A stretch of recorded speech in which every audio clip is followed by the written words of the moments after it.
모두 가족 여러분, 오늘은 목요일입니다. 인생은 참으로 불공평해 보이죠. 누구는 쉽게 성공하는 것 같은데 누구는 뭔가 계속 꼬이는 것처럼 보이기 때문이에요.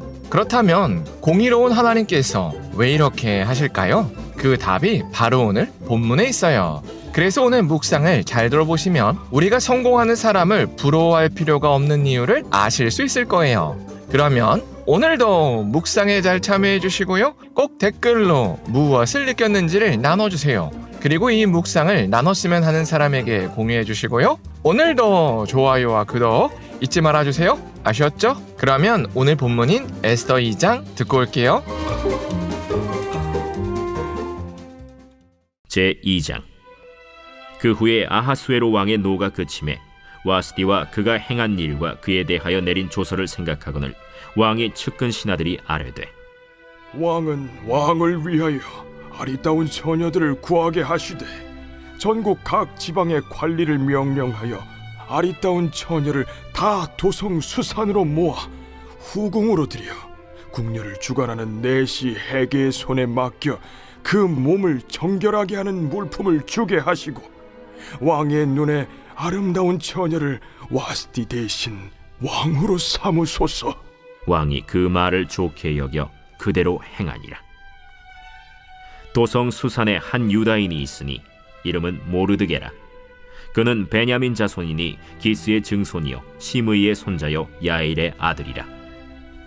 전에 바벨론 왕 느부갓네살이 예루살렘에서 유다 왕 여고냐와 백성을 사로잡아 갈 때에 모르드게도 함께 사로잡혔더라. 그의 삼촌의 딸 하다사 곧 에스더는 부모가 없었으나 용모가 곱고 아리따운 처녀라.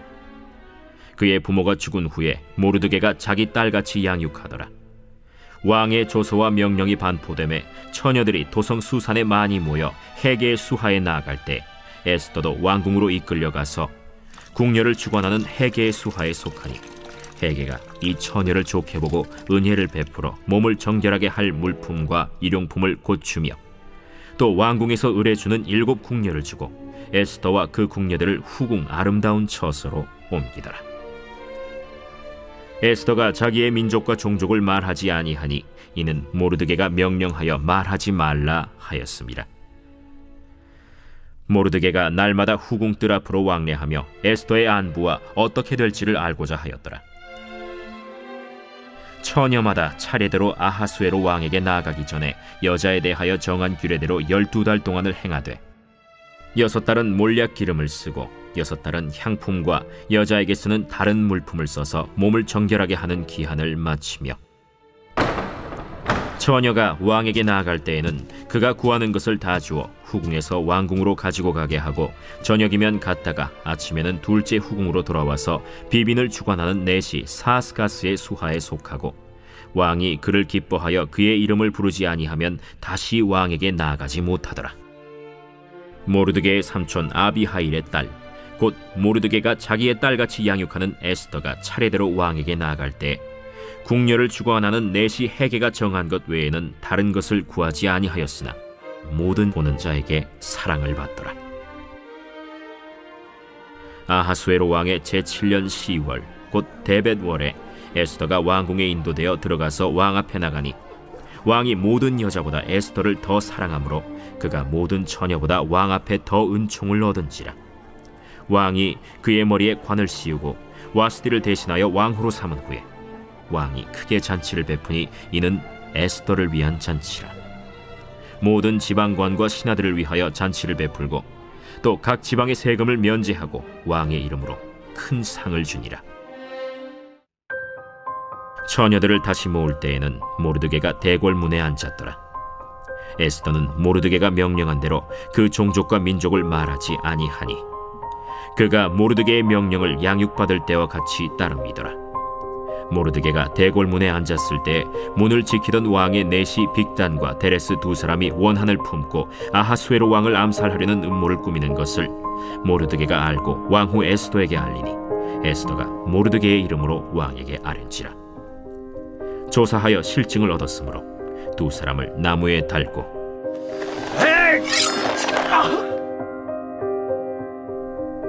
그 일을 왕 앞에서 궁중일기에 기록하니라.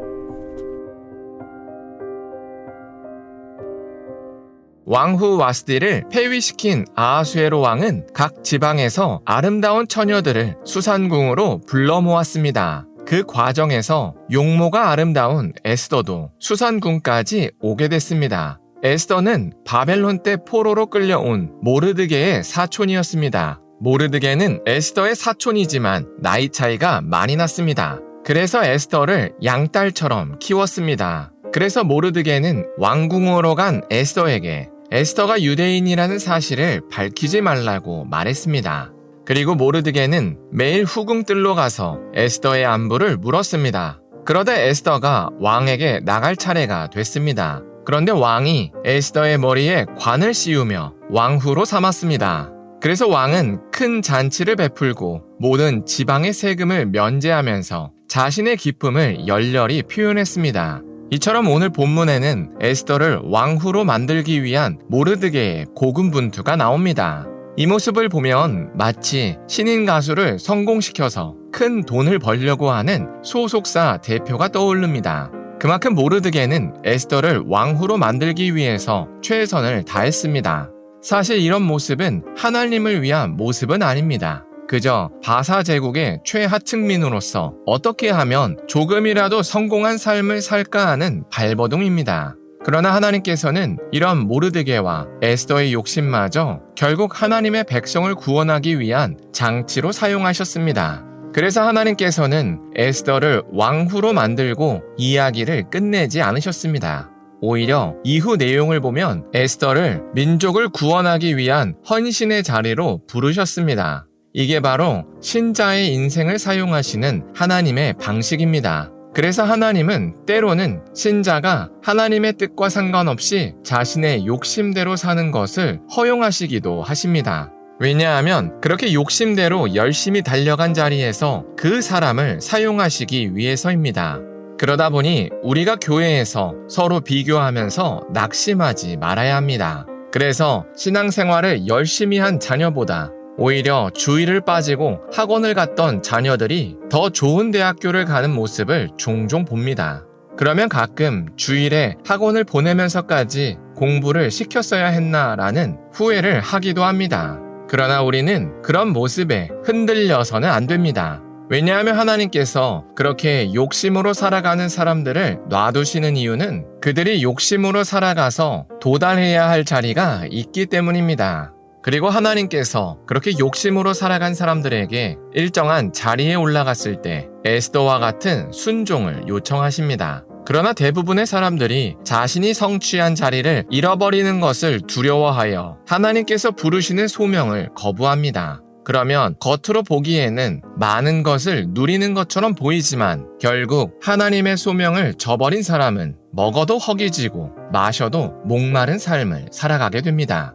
왜냐하면 그들은 돈과 자리 때문에 하나님의 손을 놓았기 때문입니다. 그래서 우리가 행복하기 위해서는 돈보다는 하나님을 선택해야 합니다. 그래서 하나님께서 우리를 어떠한 자리로 부르셨든지 하나님의 부르심에 순종해야 합니다. 그래서 우리가 오늘 하루를 살 때 하나님께서 왜 우리를 이 자리로 부르셨는지를 생각해 봤으면 좋겠습니다. 그래서 남과 비교해서 좌절하기보다는 우리를 부르신 자리에서 하나님을 위한 우리의 소명을 찾았으면 좋겠습니다.